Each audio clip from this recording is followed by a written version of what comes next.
Assemble a robot car using Ackermann Steering. The car is a build available to anyone as it combines the robot car components listed on Tindie with a robot car kit from Hiwonder. This video provides instructions to assemble the robot car components product with a robot car kit. This is the kit from Hiwonder package.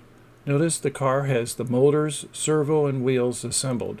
It also includes the encoder drive module that will be shown soon. This is the robot car components that provides the controller and power management. The parts are separated and the screws are in bags. The builder should have ready several of their own tools and batteries. The yellow screwdriver is included in the Hiwonder package. Additionally, the USB stick may require some light soldering of the male headers. Let's begin by removing screws that attach the top chassis plate to the bottom chassis.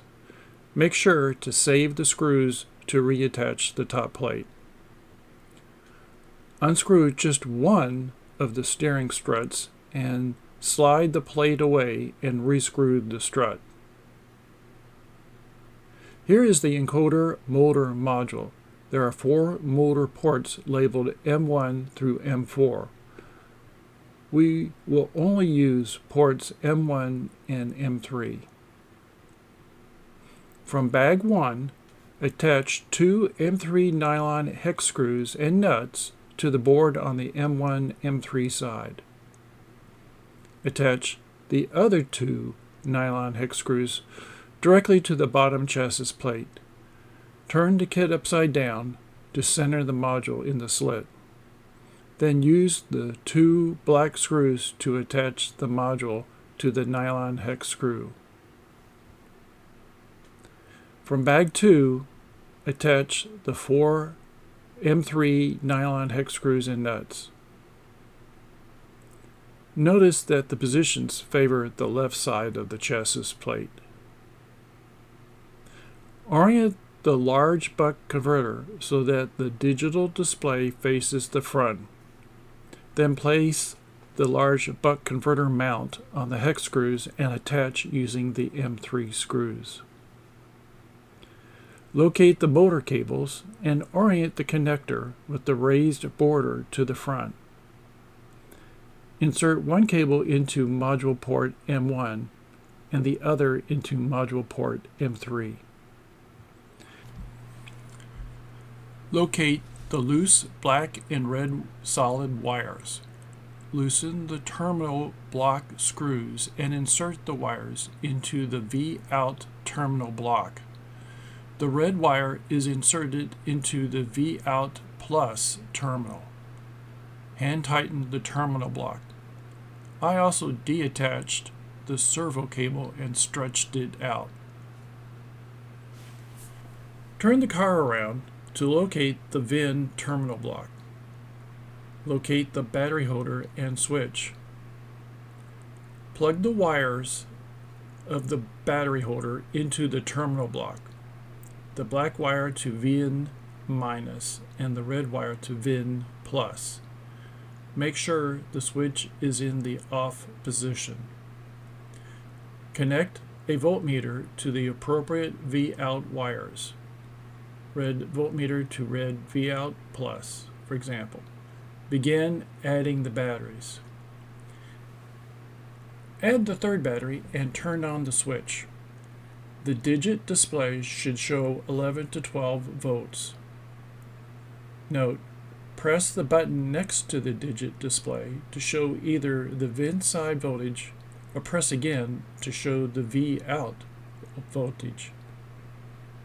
Now, press the button to display the V-out voltage. Using a tiny flat screwdriver, slowly turn the potentiometer screw counterclockwise until the V-out voltage is close to 9 volts. Verify the value using your voltmeter. There may be a slight difference between the 2 displays. Adjust so that the voltmeter displays 9 volts. Turn the switch and voltmeter off. Remove the center battery and disconnect the battery holder from the VIN terminal block. Disconnect the voltmeter from the V-out wires. Insert loose red and black wires into the VIN terminal block. The red wire is inserted into the VIN plus terminal. Locate the twisty 2-wire cables and carefully insert into the encoder motor module side port. The port is labeled SCL, SDA, GND, and 5 volts. Verify that the first cable's red wire should align to SCL pin, and the second cable's red wire should align to 5 volts. Also locate the 2-wire straight cable with the male crimps. Plug the female connector into the small male header. The red wire is closest to the module's side port. Locate the small buck converter. Partially remove the brace and nuts and washers as shown. The board has a VIN side and a V outside. Make sure to notice the VIN side is the side labeled in direction. Slide the top plate back partially. Position the small buck board as shown with the inside on the car's VIN side. Insert the wires through the hole as shown. Next, insert the V-out wires through the other hole as shown. Carefully turn the car over and slide the top plate back to reveal the small buck converter mount screws. Add the brace and the washer and nut to each screw. Tighten the nuts. Locate the battery holder. Locate the blue power connectors. Open the blue snap and insert the red wire from the battery holder into the connector and close the snap. Add the red wire from the small buck converter VIN side to the blue connector. Using the second blue connector, add the black wires in the same way. Connect the voltmeter to the small buck converter V-out wires. Now add the center battery to the holder. Turn on the switch and the voltmeter. The reading will be 11 to 12 volts. Locate the tiny screw on the V-out side of the converter and slowly adjust it so that the voltmeter reads 6.5 volts. Turn off the switch and voltmeter, remove the center battery, and disconnect the battery holder. Disconnect the blue power connectors and set aside. Stretch out the V-out wires of the small buck converter. And feed the wires under the top plate to the first hole nearest the second slit of the top chassis plate. From bag 3, attach 4 M3 nylon hex spacers and M2.5 metal screws into the top chassis plate around the middle hole as shown. Notice the poles use the leftmost holes. Set aside the metal hex screws for a later step. From bag 4, attach 3 of the 4 M2.5 nylon hex spacers and the M2.5 metal screws underneath as shown into the small holes on the left side of the top chassis plate. Set aside the 2 M2.5 black screws for a later step. Attach the 4th M2.5 nylon hex spacer, a washer, and 2.5 M metal screw underneath, as shown in the 4th slot. Align it with the small nearby hole. This close-up shows the fourth post position. Into the side slots, loosely attach, as shown, the power connectors with an M3 metal hex screw into the right side mounting hole. Let's briefly review the wiring diagram. From the battery holder, we see the 12-volt power as two yellow lines, A into the VIN of the large buck converter and B into VIN of the small buck converter. All right side loose wires are the 12-volt connections. Raise the snaps of the connector. As shown, snake the red wires up the slot and the black wires up the small hose near the connector. Since the wires are a bit long, curl each wire before inserting it into the large end of the connector. Close the snap so that the wire is held in the connector. Now bend and curl each wire. The black wires use the blue snaps and the red wires the orange snaps. All four wires are now connected. Later, once fully assembled, you can come back and trim the wires as desired. Let's review the wiring diagram again. The V-out power from the large buck converter are 9 volts. The 9-volt power is two orange lines that feed into A, VIN of the encoder motor module, and B, into VIN of the car baseboard. Insert the male crimped end wires from the 2-wire cable into the second power connector as shown. Insert the final loose red and black wires into the 9-volt power connector. The ends will dangle for the moment. Note, the V-out wires from the large buck converter are not yet connected. Tighten both connectors roughly in the middle of the slot. In this step, the dangling 9-volt wires will be inserted into the terminal block of the car baseboard. To do this, loosen the screws of the terminal block, then hold the car baseboard vertically. A gap will appear in the middle of the opening. Insert the wire. Make sure the red wire is inserted into the VIN terminal and the black wire into the ground terminal.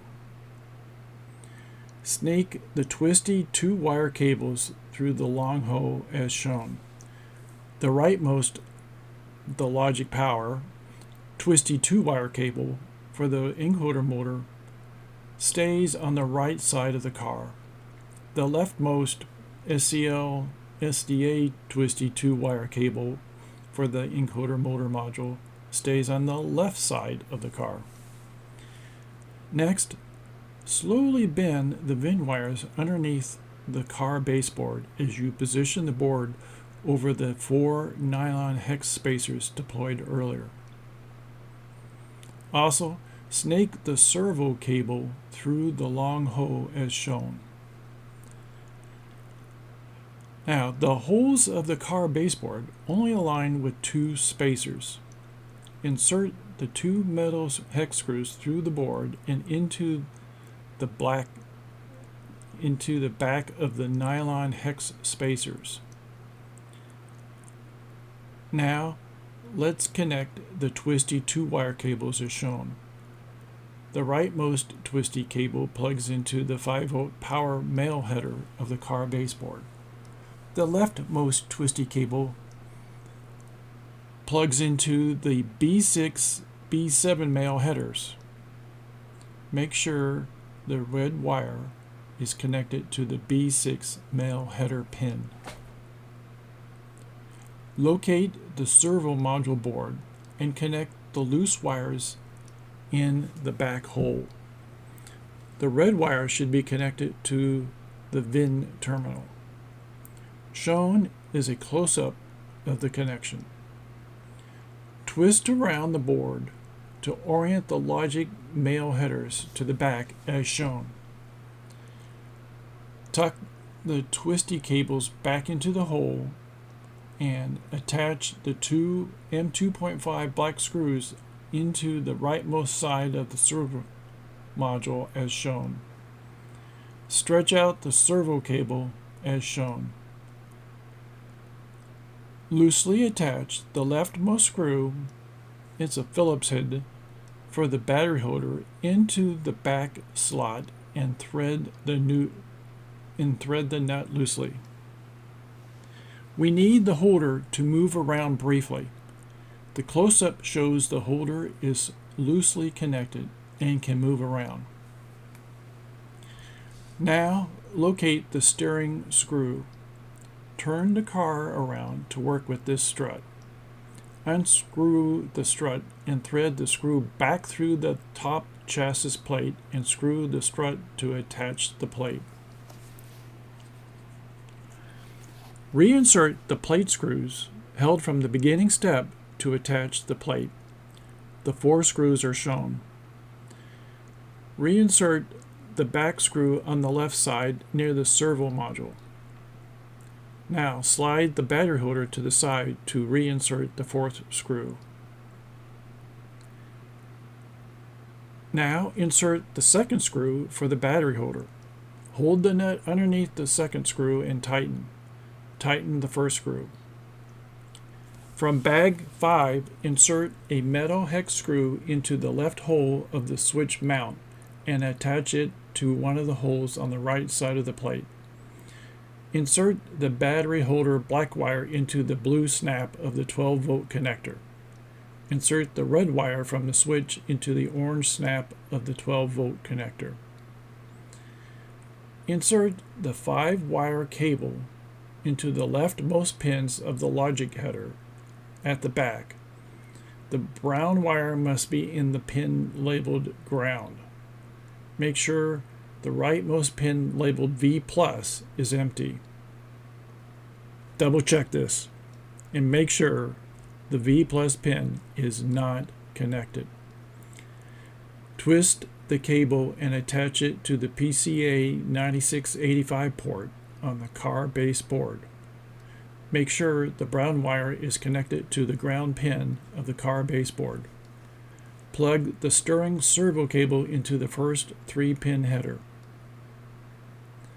Locate the foil bag with the remote. Obtain the IR sensor board and attach it with the tiny screw and nut from bag 6. Attach the 3-wire cable to the IR sensor and ensure the black wire on the pin is on the pin with the label minus, and the white wire is on the pin labeled S. Connect the other end of the 3-wire cable to the car base board 3-pin male header labeled IR 1838. Make sure there are male headers on the black pin and insert it into the car base board. The USB-C cable should face the front of the car as shown. Plug the OLED into the OLED port on the car base board. The OLED ground should align with the ground terminal of the OLED port. Make sure the switch is off and reinsert the 18650 batteries. Insert a CR2025 3-volt coin battery into the remote. The software will already be deployed to the black pill. If not, visit the GitHub site to obtain the firmware and the application files. See links and QR code in the acknowledgements at the end of this video. Next, we'll see a demo of the car in. Second, a TV-style remote transmits a signal to an IR sensor. Third, the up button moves the car forward. The OK button stops movement. The right button turns the steering to the right and moves forward. The left button turns the steering to the left and moves forward.